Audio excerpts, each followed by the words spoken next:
so state your name and what do you do for a living? My real name is Selena Smith, but I go by Fairy Sex Mother. And I am an intimacy coach who works with couples or individuals to help them achieve maximum pleasure. And I do that with one-on-one coaching sessions, or people can subscribe to my OnlyFans and get general information about different things that people like to do in the bedroom and learn a thing or three about the nasty stuff.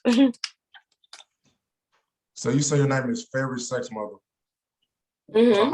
How did you get that name? Where did it come from? Honestly, my friends basically gave it to me.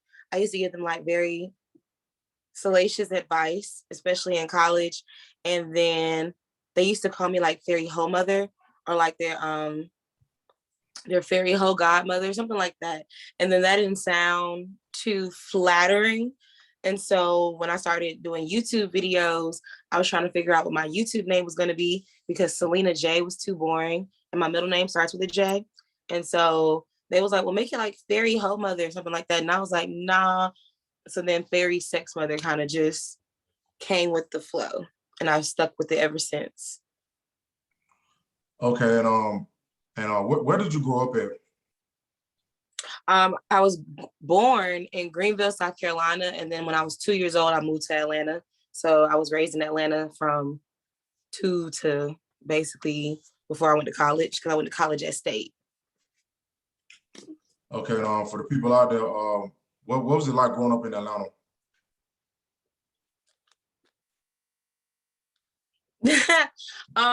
Atlanta is really diverse. So elementary school, I went to a public elementary school, but it was private at the same time. And I just met like a lot of different people. I went to a very diverse elementary school. And then middle school, I went to I went to an all-Black middle school, basically. And that was different. It was like a culture shock in a way, because at that point I was strictly seeing African Americans, which was cool. I just, like, you're going through puberty at the time. So then you start to see like just different ranges of Black people. And then high school, I went to Frederick Douglass High School, and I was very active in school at the time. So I was like a part of SGA. I was in the band. I was part of the auxiliary. I was in the choir. I was in the theater department. Yeah, I did a lot in high school. So growing up in Atlanta, it was just like, it's so much to do, but it's not really a lot to do. And then also at the time, you know, if you are very social, depending on how social you are, a lot of people know other people. So it's a small city, even though it looks big and it seems big, it's still like small and compact. So that's why I can describe it. It was very diverse, small, but big. Okay, and what led you to the field that you're currently in? A part of me always knew I wanted to work in sex, because I was always talking about sex. Like, I started having sex at the age of 14. Yeah, I lost my virginity at 14. And ever since then, it was kind of one of those things where it was like I felt like it should have been a common conversation, because it was in the music that we listen to. You see it on TV shows, you watch it in movies. So I'm thinking like, oh, sex is normal. But then I grew up in a heavy religious family. And so because of that, sex wasn't a very common conversation. They kind of stood on the side of, if you're going to have sex, you need to wait until you're married. You should only have sex with one person. Your body count matters, stuff like that. And it was kind of like, I don't think this is true, or I don't think this is real. So I became like very sneaky with my sex life, or I became very private. And then once I started to get older and just be more comfortable in myself and in my own sexuality, I was just like, okay, you know what? Well, I'm pretty sure there's sex workers other than strippers or adult entertainers. So what is a line of sex work that I'll be comfortable doing that doesn't require me to be in the porn industry or to be a stripper. And then once I looked it up, I saw that there were multiple sex worker jobs, like sex educators, counselors, therapists. And that's what I'm working towards, is to be a sex therapist, and intimacy coaches, intimacy coordinators. There's so many different jobs within sex work and sex education. It was just like, oh, okay, well, I could do something I've always wanted to do and still be comfortable in what I'm comfortable with, if that makes sense. Okay, so it's funny that you said that, because like you have a lot of older people that for some reason they just have a very bad problem of like people talk about sex when it's like when it's like back in their day they did a lot of things pertaining to sex too. So it's like, what are your thoughts on that? I think it's kind of weird, but it's how society was at the time. It was one of those things where, like, if we take it way back during slavery, especially African Americans, we were looked at as a fetish, or we were fetishized, or we was basically sexualized all the time. And so because of that, it's kind of like our ancestors, our parents, grandparents, all that other kind of stuff, they just didn't want us to grow up feeling sexualized or fetishized so much. So they was kind of like on the whole thing of be with this one person, monogamy, marriage, Christianity, blah, blah, blah, blah. And it's like, well, if we really take the words from the Bible and understand that there was nothing wrong with sex, because everybody back in the olden days had sex, and there was no true definition of marriage at the time. There was no paperwork. Everything was based upon feelings, connections, vibes, and all this other kind of stuff. And so we should be more open to talking about getting a vibe from some people or someone first before just wanting to sleep with them, rather than pushing the idea of, oh, you gotta be married, you gotta be married, you gotta be married. Because like you saying that we gotta be married, but a lot of y'all are divorced. Or we gotta be married, but a lot of y'all got a lot of kids, and you and your husband's kids are not always your kids. It's so many like different issues and problems. And sometimes they kind of like they basically trying to tell us that no matter what happens in your relationship, you and your husband should stay together, stick around, deal with whatever problems. When it's like, it's probably not 1,000% true for all of us. And me specifically, and my husband, who I have made a serious commitment to, steps outside of my marriage, why would I stick around for something like that when I can find somebody who can respect, appreciate, love me 1,000% and still follow the rules or abide by the rules that me and them set for each other? So I just feel like as the world changes, so should people's mentality. And because now we're in a world where sex is like open to the point where you see it on Instagram, Twitter, on social media. You see it everywhere. People living their sexuality day to day. So it's like, we should be more open to talking about it. And that's where people like me and other sex educators come in. So that way it's like everything about sex isn't so, sex is bold, but everything about sex doesn't have to always be like put in your face. Like, here's my boobs, here's my ass, here's my pussy, here's my this. Is more like, okay, well, no, here is a vagina. This is what a vulva is. This is how you actually take care of a penis. This is how to stimulate the breast. This is how to stimulate the mind in order for sex to be better than what it is. So yeah, it's just the world needs to be able to, or the world needs to open up to the world of sex more, because it's becoming a more common conversation. Okay, so you have a podcast called Host of Sexperience podcast. That's correct. Yeah, it's Okay, called the Sexperience podcast. Okay, and talk about what that podcast is about, and like how did it come about?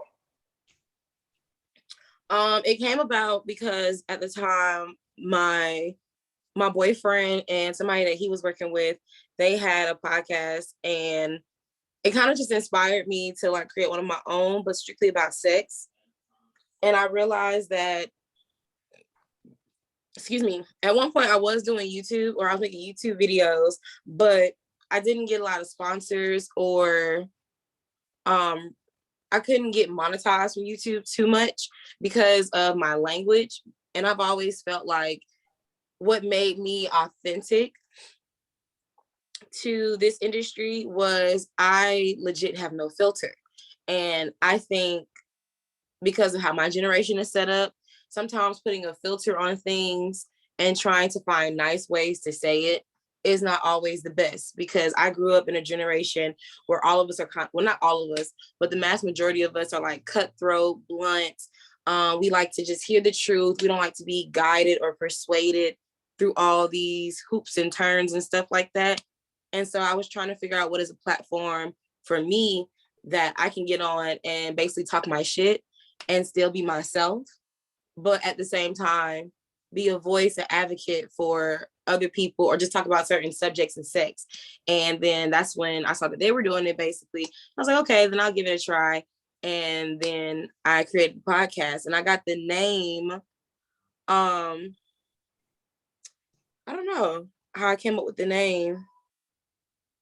I came up with the name because it used to be my YouTube intro, until I just was like, I'll make a different intro. So it was just called Sexperience, because I wanted you to enjoy the experience talking about sex.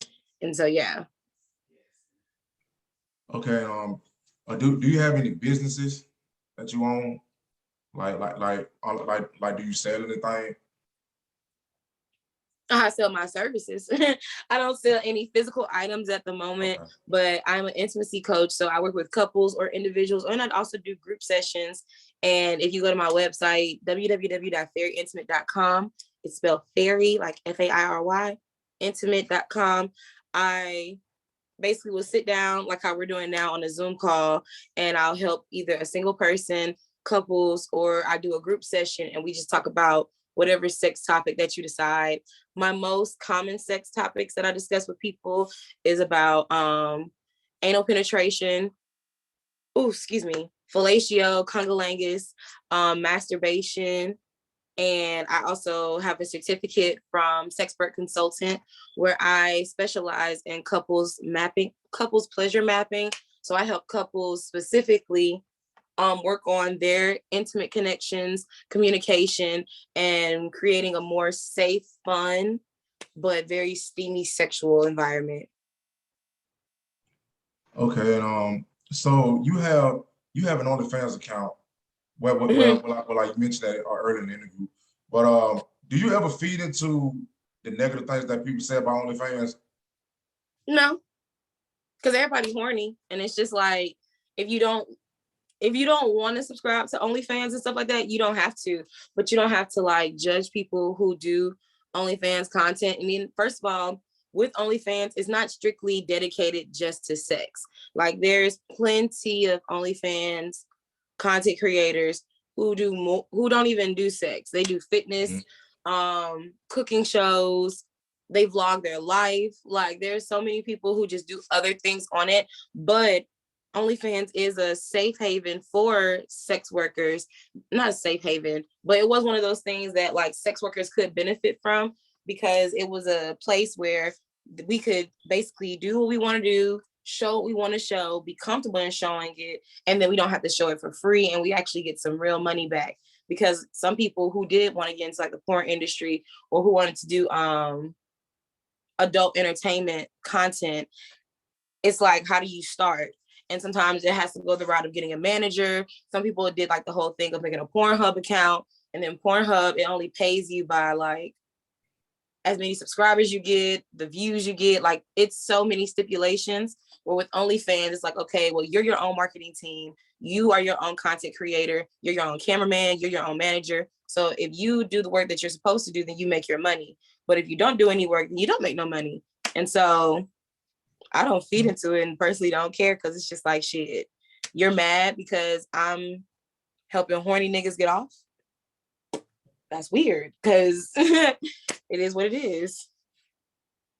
Right.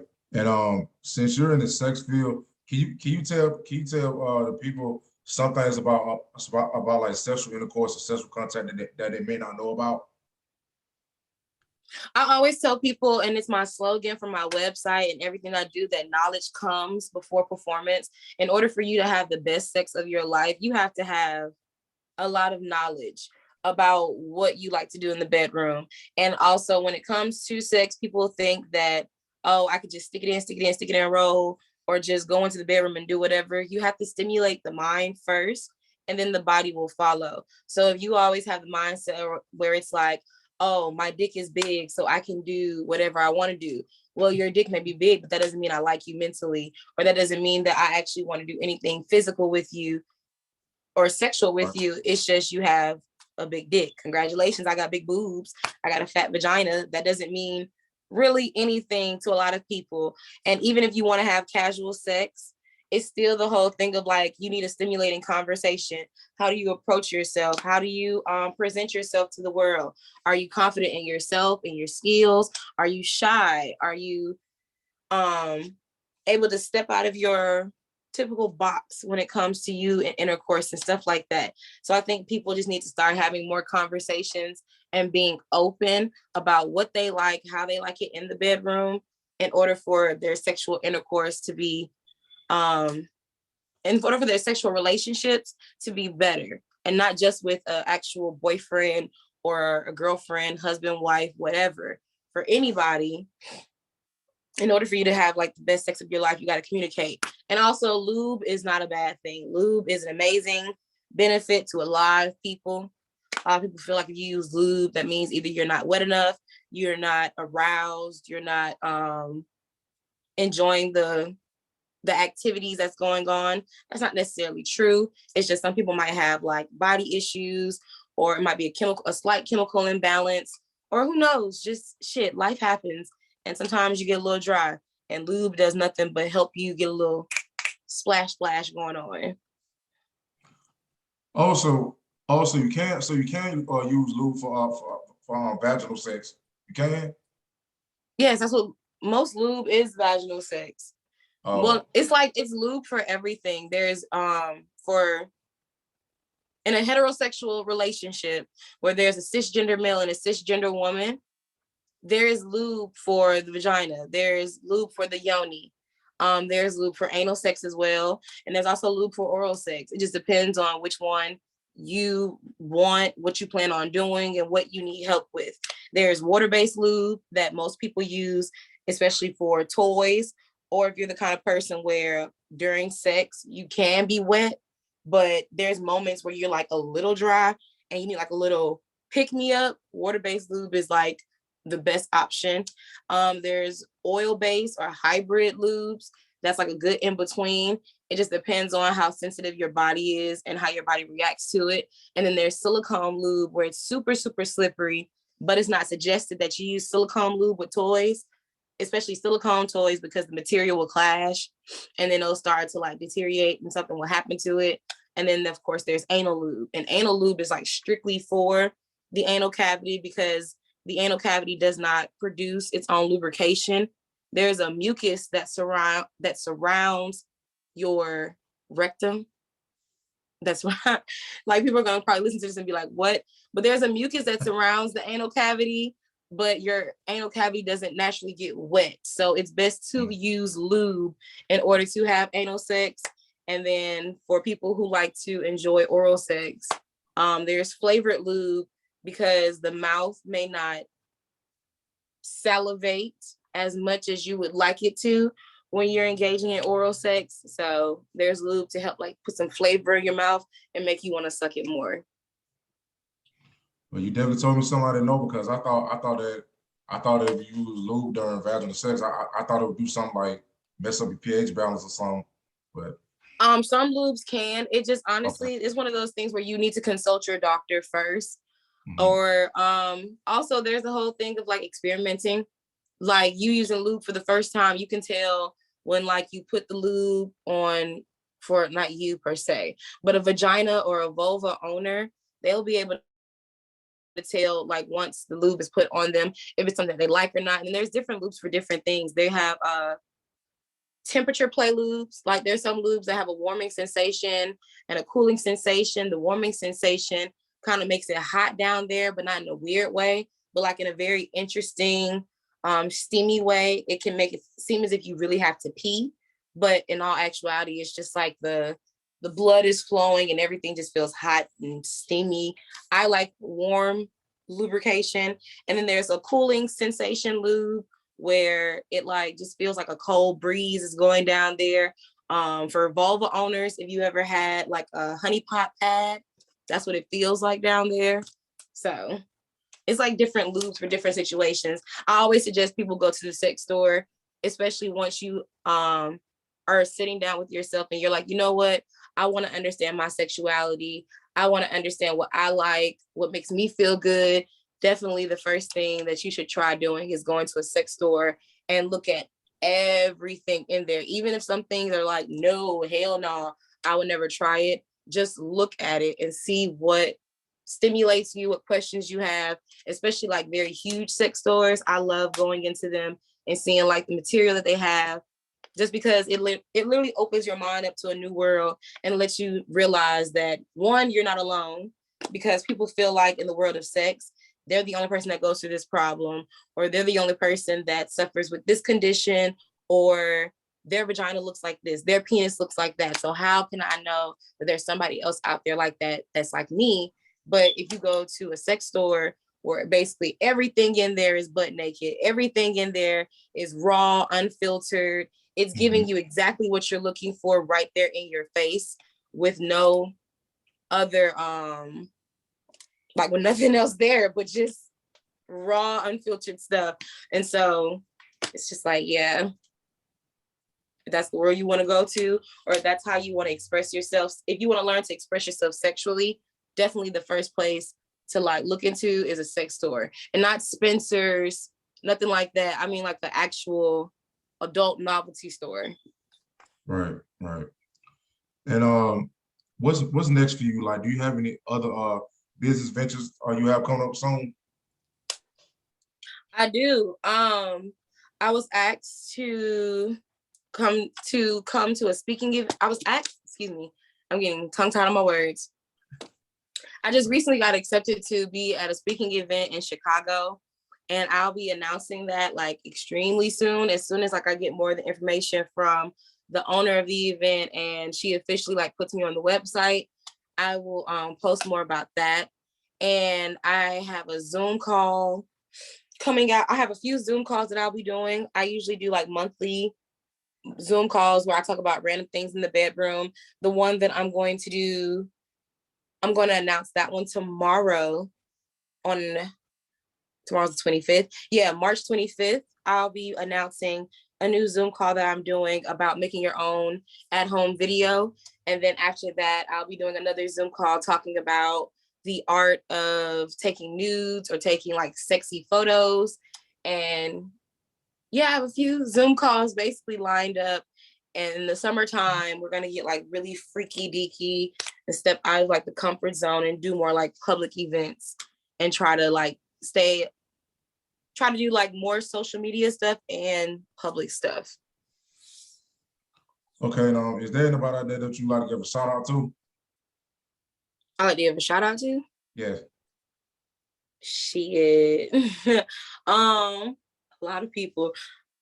Shout out to everybody. Shout out to my boyfriend, because he's my manager and he like edits my content and he helps me with all my stuff. Shout out to my friend Amber, just for being my friend. Shout out to all my friends, Amber, Brian, Jasmine, Simone, Aubriana, for always being there and stuff like that. Dajane, Christan, Don, Uncle Eddie, Exandria. It's a lot of people. Just a shout out. Shout out to everybody who supports me in my endeavors. Shout out to people who don't like me, Thanks. Yeah, just shout out. To the haters. Like shout out to everybody. And where can the people follow you at? My Instagram is Fairy S Mother. Mother is spelled Mutha, because I'm a little ghetto, so I spelled it in the way that was more like relatable. Mutha. My Twitter is Fairy Sex Mother. It's the whole name. And my podcast is called Sexperience Podcast. You can find it on Anchor, Spotify, Apple Podcasts, really all podcast streaming platforms. And my website is www.fairyintimate.com. And on my website, you can see my podcast, my Instagram, my Twitter, my OnlyFans link. You get everything and more on my website. Okay, well, that's pretty much it. Favorite sex mother. I appreciate you for your time. No problem. I enjoyed it.